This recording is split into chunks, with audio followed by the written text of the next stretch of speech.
அருள்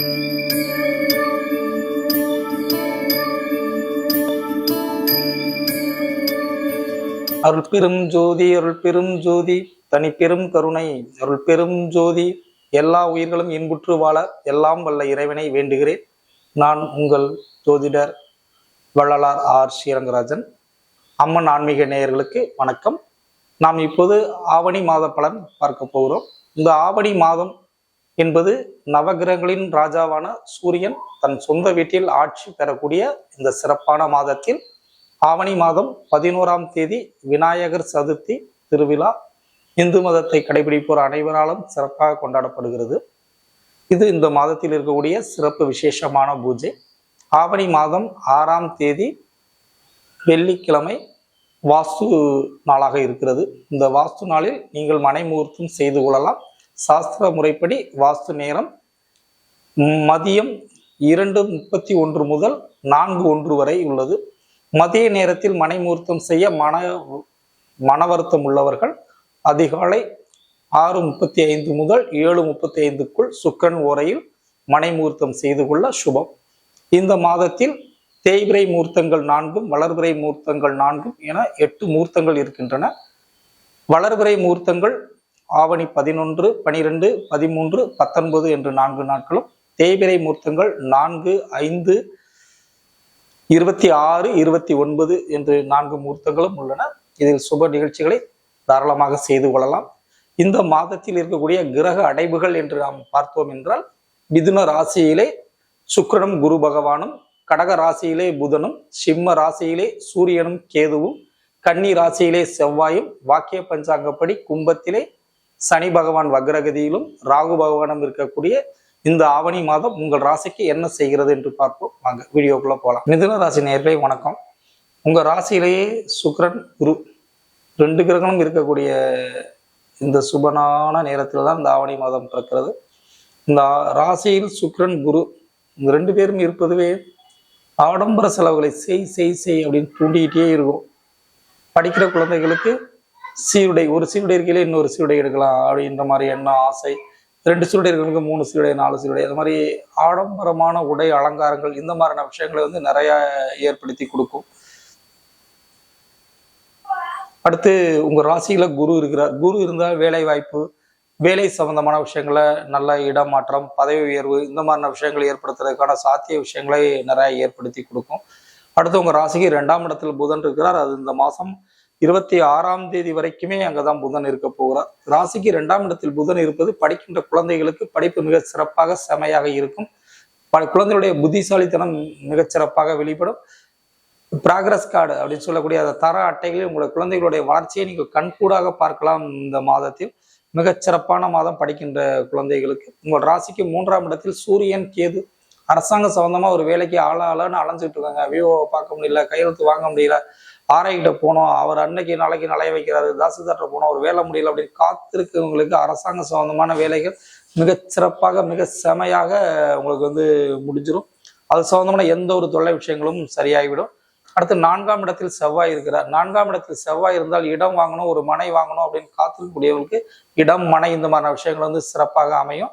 இடம், மனை சம்பந்தமா எந்த ஒரு பிரச்சனை விஷயம் இருக்காது. ரொம்ப நாளாக பதிய முடியாம கிடந்த இடத்தெல்லாம் ஈஸியா பதிஞ்சு நீங்க பட்டா மாறுதல் செய்திருக்கான வாய்ப்பு விஷயங்கள் உங்களுக்கு அதிகமாக ஏற்படுத்தி கொடுக்கும்.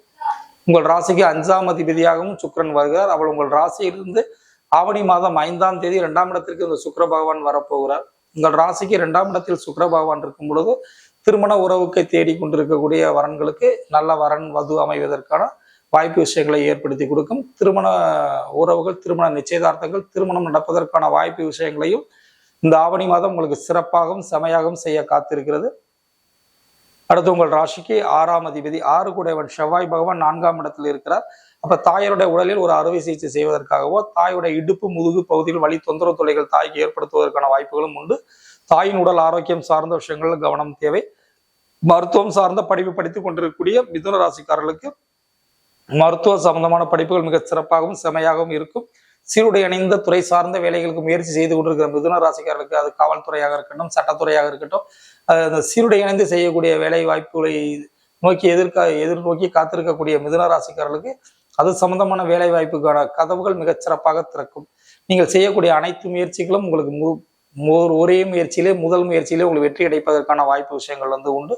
பெரும்பாலும் மிதுன ராசிக்காரர்களுக்கு செவ்வாய் அவ்வளவு சுபமான பலன்களை செய்வது இல்லை. அவர் உங்களுடைய ராசிநாதனான புதனின் இன்னொரு வீட்டிலேயே உட்கார்ந்து இருக்கிறார். கன்னி ராசியிலே செவ்வாய் பகை பெற்றாலும் உங்கள் ராசியின் 10ஆம் இடத்தை பார்ப்பதால் உங்களுக்கு வேலை கிடைப்பதற்கு உறுதி. அதுவும் சீடை துறை அணிந்த துறை சார்ந்த வேலை விஷயங்கள் மிகச் சிறப்பாகவும் செமையாகவும் அமையும் அப்படின்னு சொல்லி. அடுத்து 7ஆம் இடத்தை செவ்வாய் பார்க்கிறார். காதல் திருமணம் நடப்பதற்கான வாய்ப்பு விஷயங்களை மிகச் சிறப்பாக செய்யும்.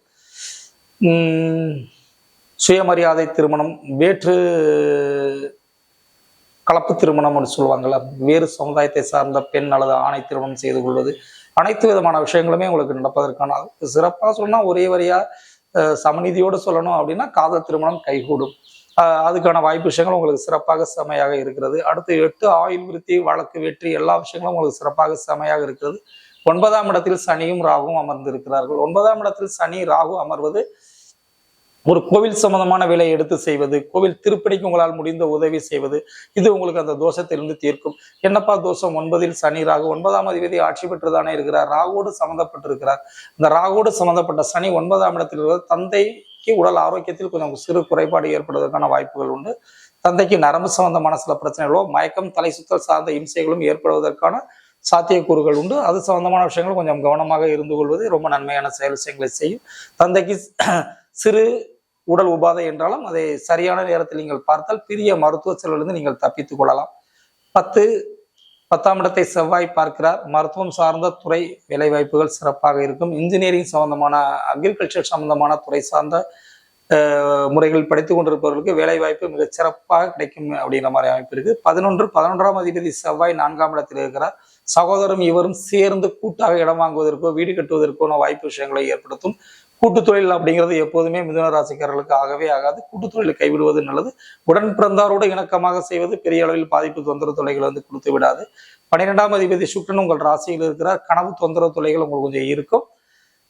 சில சமயம் அது காதல் கனவுகளாக இருப்பதற்கான வாய்ப்பு விஷயங்களும் உண்டு. சிலருக்கு பயமுறுத்தக்கூடிய கனவுகள் வருவதற்கான சாத்தியங்களும் உண்டு. எப்படியும் இந்த கனவு கொஞ்சம் தொந்தரவு தொல்லைகள் தருமா அப்படின்னா ஆம் தரும். இந்த மிதுன ராசியில் இருக்கக்கூடிய மிருகசீரிடம், திருவாதிரை, புனர்பூசம் இந்த 3 நட்சத்திரத்தில், மிருகசீட நட்சத்திரத்தில் இருக்கக்கூடியவர்களுக்கு வீடு மண் மனை அமைவதற்கான வாய்ப்பு விஷயங்களும், திருமணம் முடிவதற்கான நல்ல சுப நிகழ்ச்சி சுப வாய்ப்புகளும் ஏற்படுத்தி கொடுக்கும்.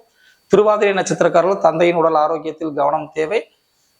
தந்தை சார்ந்த விஷயங்கள் இருக்கக்கூடிய சொத்து சுகங்கள் ரொம்ப கவனம் தேவை. பட்டாசிட்டா மாறுதல் சம்பந்தமான விஷயங்கள் கொஞ்சம் பிரச்சனை ஏற்படுவதற்கான வாய்ப்புகள் உண்டு. கொஞ்சம் கவனமாக இருந்தால் நீங்கள் தப்பித்துக் கொள்ளலாம். அடுத்து புனர்பூஷ நட்சத்திரம். புனர்பூஷம் குருவினுடையது. வங்கி கடன், வங்கி சார்ந்த வேலை, இது சம்பந்தமான விஷயங்களுக்கு உங்களுக்கு சிறப்பான செமையான விஷயங்களை செய்யும். ஆன்மீக நாட்டங்கள் ஏற்படும். அருகிலுள்ள குலதெய்வத்தின் கோயிலோ அருகிலுள்ள இறை வழிபாட்டு ஸ்தலங்களுக்கோ சென்று வருவதற்கான வாய்ப்பு விஷயங்களை ஏற்படுத்தும். மிதுன ராசிக்காரர்களுக்கு எந்த ஒரு துர்பலனும் இந்த ஆவணி மாதத்தில் ஏற்படுவதற்கான சாத்தியங்கள் இல்லை. நீங்கள் அருகில் இருக்கக்கூடிய ஏதேனும் ஒரு சிவாலயம் சென்று ஞாயிறு அல்லது திங்கட்கிழமை நாளில் சிவனை வழிபாடு பண்ணும் பொழுது உங்கள் கிரகத்தால் ஏற்படக்கூடிய தசாபுத்திகள் மாறுதலால் ஏற்படக்கூடிய சிறு விதமான தொல்லைகளும் நீங்கி நலமுடன் வாழ்வீர்கள்.